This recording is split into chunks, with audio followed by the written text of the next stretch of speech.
Hello everyone, this is Shweta, assistant professor public administration, government college D Bharatpur. आज के इस video में हम लूथर गुलिक द्वारा प्रतिपादित सिद्धांतों को डिस्कस करेंगे। लास्ट वीडियो में हमने हेनरी फ्योल के 14 जो सिद्धांत हैं लोक प्रशासन के संदर्भ में, उनके बारे में चर्चा की थी। आज हम लूथर गुलिक, जो एक अन्य विद्वान हैं लोक प्रशासन के, उनके द्वारा प्रतिपादित किए गए लोक प्रशासन के सिद्धांतों को डिस्कस करेंगे। ये प्रिंसिपल्स कुछ एक इनमें से सेम प्रिंसिपल हैं जो हेनरी फ्योल ने दिए थे, लेकिन कुछ एक अलग प्रिंसिपल हैं। तो कई बार क्वेश्चन आ जाता है गुलिक के सिद्धांतों को बताएं, तो आज हम इन सिद्धांतों को डिस्कस करने वाले हैं। सबसे पहले हम बात करते हैं लूथर गुलिक ने लोक प्रशासन की क्या परिभाषा दी है। उनके अनुसार लोक प्रशासन क्या है। लूथर गुलिक के मतानुसार प्रशासन का सरोकार निर्धारित उद्देश्य की पूर्ति के साथ काम को कराने से है। यानी वो क्या मानते हैं, लोक प्रशासन कार्य करवाने से संबंधित है, ना कि कार्य करने से। यानी वो प्रशासन में उन्हीं व्यक्तियों को शामिल करते हैं, उन्हीं लोगों की गतिविधियों को शामिल करते हैं संगठन में जो टॉप पोजीशन पर हैं, यानी मैनेजमेंट के जो लोग हैं जो कार्य करवाते हैं। एडमिनिस्ट्रेटर जो कार्य करते हैं, उनकी गतिविधियां लूथर गुलिक शामिल नहीं करते। लूथर गुलिक के अनुसार लोक प्रशासन की क्या परिभाषा है। ये तो प्रशासन की परिभाषा हुई। लोक प्रशासन में उन्होंने क्या कहा, लोक प्रशासन प्रशासन के विज्ञान का वह हिस्सा है जिसका सरोकार सरकार तथा इस तरह की कार्यकारी शाखा से होता है जहां सरकार के काम होते हैं। हालांकि प्रत्यक्षतः विधि और न्याय की शाखाओं के साथ इसके संबंध में समस्याएं पाई जाती हैं। इस स्टेटमेंट से क्या पता चल रहा है कि लोक प्रशासन प्रशासन के विज्ञान का एक हिस्सा है, यानी प्रशासन का एक सबसेट है लोक प्रशासन। ये वो प्रशासन है जो सरकारी कार्यों से संबंध रखता है, सार्वजनिक क्षेत्र से संबंध रखता है। यानी ये निजी प्रशासन नहीं है, ये सरकारी प्रशासन है। ये कार्यकारी शाखा से संबंध रखता है। कार्यकारी शाखा यानी 3 शाखाएं हैं, कार्यपालिका, विधायिका और न्यायपालिका। यानी कार्यपालिका की गतिविधियों को लोक प्रशासन में शामिल किया गया और कार्यपालिका की गतिविधियों, कार्यपालिका की शाखाओं में से भी जो उनकी कार्यकारी शाखा है, एग्जीक्यूटिव बॉडीज हैं, उनके गतिविधियों को शामिल किया गया है जहां सरकार के कार्य होते हैं। तो इन्होंने बताया कि विधि और न्याय की शाखाओं के साथ कुछ समस्याएं पाई जाती हैं, लेकिन लोक प्रशासन में मूलतः कार्यकारी शाखाओं को शामिल किया जाता है जो कार्य करवाने से संबंधित हैं। तो लोक प्रशासन लूथर गुलिक के अनुसार हमने पढ़ा। अब हम देखते हैं इन्होंने संगठन के कौन से 10 सिद्धांतों को बताया है। तो फर्स्ट ऑफ ऑल कार्य विभाजन, ये सेम वही सिद्धांत है जो हेनरी फ्योल ने भी दिया था। कार्य विभाजन या विशिष्टीकरण का सिद्धांत, यानी कार्यों का विभाजन किसी भी संगठन का आधार है। बिना कार्यों का बंटवारा किए संगठन में किसी भी उद्देश्य की प्राप्ति नहीं की जा सकती। गुलिक कहते हैं कि ये सर्वाधिक महत्वपूर्ण सिद्धांत है कार्य का विभाजन। इसलिए उन्होंने कहा है कार्य विभाजन संगठन की बुनियाद है, बल्कि संगठन की वजह भी यही है, क्योंकि अगर कार्य का विभाजन ही नहीं करना है तो संगठन की आवश्यकता ही नहीं है। कोई एक व्यक्ति अगर सारे कार्य कर सकता है तो एक से अधिक व्यक्तियों की आवश्यकता ही नहीं है, क्योंकि एक ही व्यक्ति सभी कार्य नहीं कर सकता। इसीलिए कार्यों का विभाजन होता है, इसीलिए एक से अधिक लोगों को संगठन में जुड़ना पड़ता है। इसीलिए लूथर गुलिक ने कार्य विभाजन को संगठन की बुनियाद कहा। कार्य विभाजन और एकीकरण एक ही माध्यम है जिससे कि मनुष्य जाति सभ्यता की प्रक्रिया में खुद को उन्नत करती है। यानी कार्य विभाजन है तो स्पेशलाइजेशन आती है, स्पेशलाइजेशन आती है तो किसी भी कार्य को करने में दक्षता और कार्यकुशलता बढ़ती है। इसीलिए लूथर गुलिक ने कहा कार्य विभाजन सबसे पहला और महत्वपूर्ण सिद्धांत है संगठन का। फिर बात करते हैं विभागीय संगठनों के आधार। लूथर गुलिक ने 4 आधार बताए हैं विभागीय संगठनों के, जिसे आप जब नेक्स्ट आने वाली वीडियोस में हम संगठन के बारे में पढ़ेंगे, ऑर्गेनाइजेशन क्या है उसका कॉन्सेप्ट पढ़ेंगे, औपचारिक अनौपचारिक ऑर्गेनाइजेशन क्या है, तो उसमें हम डिटेल में पढ़ेंगे। लेकिन यह हम बात करते हैं विभागीय संगठनों के। लूथर गुलिक द्वारा 4 आधार दिए गए हैं, यानी संगठन इन 4 आधारों पर बनाए जाते हैं। पहला उन्होंने दिया उद्देश्य, दूसरा दिया उन्होंने प्रक्रिया, तीसरा व्यक्ति और चौथा स्थान। 4 P's इनको कहा जाता है, purpose, process, person and place. तो 4 P's आपको शॉर्ट क्वेश्चन में भी कई बार पूछा जाता है कि 4 P's क्या है। यानी P से स्टार्ट हो रहा है, purpose, process, person and place. तो 4 P हैं ये। इनसे जो वर्ड बन रहा है वो आधार है, बेसिस हैं संगठन के। किनके अनुसार, लूथर गुलिक के अनुसार। यानी उद्देश्य क्या है, इस आधार पर संगठन अस्तित्व में आता है। जैसे मान लीजिए आप स्वास्थ्य विभाग है या श्रम विभाग है या रक्षा विभाग है, तो इनका उद्देश्य है, जो श्रम विभाग है, रक्षा विभाग, रक्षा उद्देश्य है, तो वो अस्तित्व में आया। यानी उद्देश्य क्या है, तब संगठन अस्तित्व में आया। फिर प्रक्रिया, संगठन बनाने के लिए जो प्रक्रिया या तकनीक काम में लाई जाती है, उसके आधार पर भी संगठनों को बनाया जाता है। जैसे अंतरिक्ष विभाग है, उसमें प्रक्रिया बहुत महत्वपूर्ण होती है, साइंटिस्ट होते हैं, वहाँ टेक्निकल वर्क होता है। या कानून विभाग है, तो वहाँ लॉ प्रोसेस होता है। फिर हम बात करते हैं व्यक्ति। इसका अर्थ क्या है, यानी संगठन की सेवा प्राप्त कर रहे जो लोग हैं, उनके आधार पर संगठन बनाए जाते हैं। जैसे अगर हम कहें महिला कल्याण विभाग है, महिला एवं बाल कल्याण विभाग है, यानी समाज के किस वर्ग को हम संबोधित कर रहे हैं, महिलाओं और बच्चों को, उनके कल्याण के लिए उस विभाग की स्थापना हुई है। यानी व्यक्ति को ध्यान में रखते हुए संगठन अस्तित्व में आया। फिर है स्थान। स्थान संगठन का आधार हो सकता है, यानी भूभागीय जो क्षेत्र है वो, जैसे आप बात करें विदेश मंत्रालय की, तो वो बाहरी विदेशों से संबंधित मामलों की देखरेख करता है। तो स्थान के आधार पर भी संगठन बनाए जाते हैं।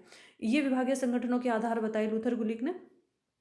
नेक्स्ट हम देखते हैं समन्वय, पद सोपान द्वारा समन्वय। समन्वय एक बहुत महत्वपूर्ण सिद्धांत है लोक प्रशासन का। बिना समन्वय के कोई भी संगठन, कोई भी विभाग कार्य नहीं कर सकता है। दो विभाग आपस में समन्वय नहीं रखते तो भी कार्य नहीं होता, और एक ही विभाग में अलग अलग सेक्शंस हैं या अलग अलग यूनिट हैं, उनके बीच में अगर कोऑर्डिनेशन नहीं होता तो वो कार्य नहीं पूरा हो सकता। मान लीजिए कोई फाइल, कोई सरकारी कार्य है, वो एक बेंच से दूसरे बेंच तक जाना है, तो वहाँ बैठे अधिकारी और कर्मचारियों का आपस में समन्वय होना ज़रूरी है, तभी वो कार्य आगे बढ़ सकता है। क्योंकि कोई एक व्यक्ति किसी भी सरकारी कार्य को पूरा नहीं करता। व्यक्तियों की एक श्रृंखला होती है, पद सोपान होता है। आप अपने महाविद्यालय की बात करें, वहाँ पर भी पद सोपान होता है। वहाँ भी एक व्यक्ति से कार्य दूसरे व्यक्ति तक जाता है और फिर अपर निचले स्तर से लेकर ऊपरी स्तर तक जाता रहता है। तो इस पद सोपान में समन्वय का होना जरूरी है। लूथर गुलिक के अनुसार पद सोपान समन्वय को बढ़ावा दे, ऐसा होना चाहिए। यानी जो पोस्ट हैं, जो व्यक्तियों की संख्या है, वहाँ अलग अलग पदों पर बैठे हैं। फिर वो बात करते हैं विचारों द्वारा सोचा समझा समन्वय। यानी पहले समन्वय हुआ पदानुक्रम के अनुसार समन्वय, फिर है विचारों से, यानी कोऑर्डिनेशन बाय थॉट, खुद से प्रेरित होकर समन्वय किया जाए, यानी समन्वय लादा नहीं जाए, वो इंटरनल हो कोऑर्डिनेशन। फिर नेक्स्ट है समितियों द्वारा समन्वय, यानी कमिटीज़ बनाई जा सकती हैं कोऑर्डिनेशन बैठाने के लिए, जो हर जगह होती हैं। आप किसी हॉस्पिटल में देखें, या फिर आप कॉलेजेस में, या फिर आप विश्वविद्यालय में देखें, या किसी भी सरकारी संगठन में देखें, वहाँ कमेटी पाई जाती हैं, समितियाँ पाई जाती हैं। उन समितियों के सामने मामला रखा जाता है, तो समन्वय का एक आधार बनती हैं समितियाँ। ये एक महत्वपूर्ण सिद्धांत माना लूथर गुलिक ने। फिर बात करते हैं विकेंद्रीकरण। ये हेनरी फ्योल से अलग है, उन्होंने बात की थी केंद्रीकरण की, ये बात करते हैं लूथर गुलिक बात कर रहे हैं विकेंद्रीकरण की। विकेंद्रीकरण का मतलब क्या है, जो केंद्रीकरण से बिल्कुल अलग बात करता है विकेंद्रीकरण। यानी जब आदेशों में आप ये देखें कि जो भी प्रक्रिया अधीनस्थ की भूमिका को बढ़ाती है वो विकेंद्रीकरण है, और जो उसे घटाती है वो केंद्रीकरण है। जैसे एल डी वाइट भी कहते हैं कि सरकार के निम्नतम स्तरों से उच्चतर स्तरों पर प्रशासनिक प्राधिकार के स्थानांतरण की प्रक्रिया तो केंद्रीकरण है, और इसका उल्टा विकेंद्रीकरण है। यानी कि अगर निम्न स्तरों से उच्च स्तरों पर अधिकार ज़्यादा दिए जाएंगे, यानी निम्न स्तर पर भी अधिकार दिए जाएं किसी कार्य को करने के, तो वो विकेंद्रीकरण है। आप देखें कि लोकल लेवल पर गवर्नमेंट होती है, हमारे इर्द गिर्द पंचायत और अर्बन लोकल बॉडीज़ हैं, वो विकेंद्रीकरण का एक उदाहरण है।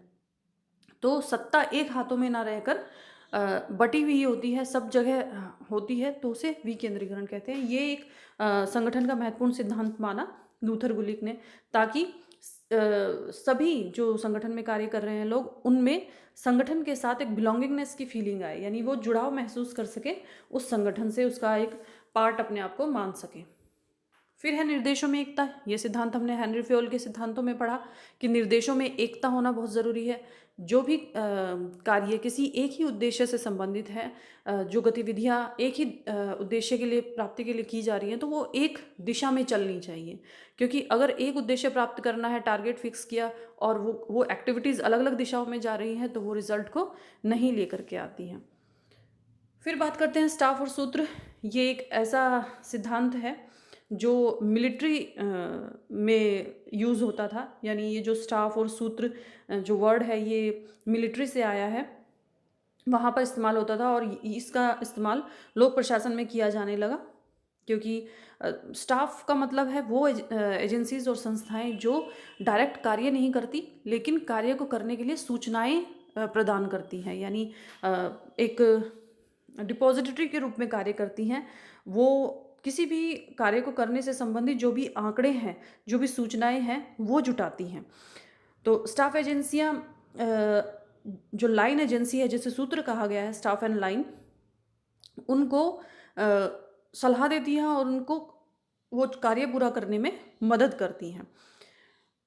और जो सूत्र है यानी जो लाइन है, वो डायरेक्ट कार्य को करता है, वो फील्ड वर्क करता है, वो उस कार्य को पूरा करने के लिए स्टाफ से सहायता लेता है। यानी इस तरह का बंटवारा ऑर्गेनाइजेशन में या प्रशासन में होना ज़रूरी है, ऐसा लूथर गुलिक मानते हैं। फिर आता है प्रत्यायोजन। एक महत्वपूर्ण सिद्धांत है प्रत्यायोजन का मतलब यानी डेलीगेशन। किसी भी कार्य को उच्च अधिकारी द्वारा अपने समकक्ष या अपने से अधीनस्थ अधिकारी या कर्मचारी को सौंपना, यानी वो पावर उसको दे दे। जैसे अब आप देखें, समकक्ष भी हो सकता है और अधीनस्थ भी हो सकता है। जैसे व्यवस्थापिका कार्य नीतियों का निर्माण करती है, वहाँ कानून बनाए जाते हैं, लेकिन वो कार्यपालिका को ये अधिकार देती है कि वो उन कानूनों को लागू कराने के लिए कुछ उपनीतियां बना सकती है। यानी प्रत्यायोजन का मतलब क्या है?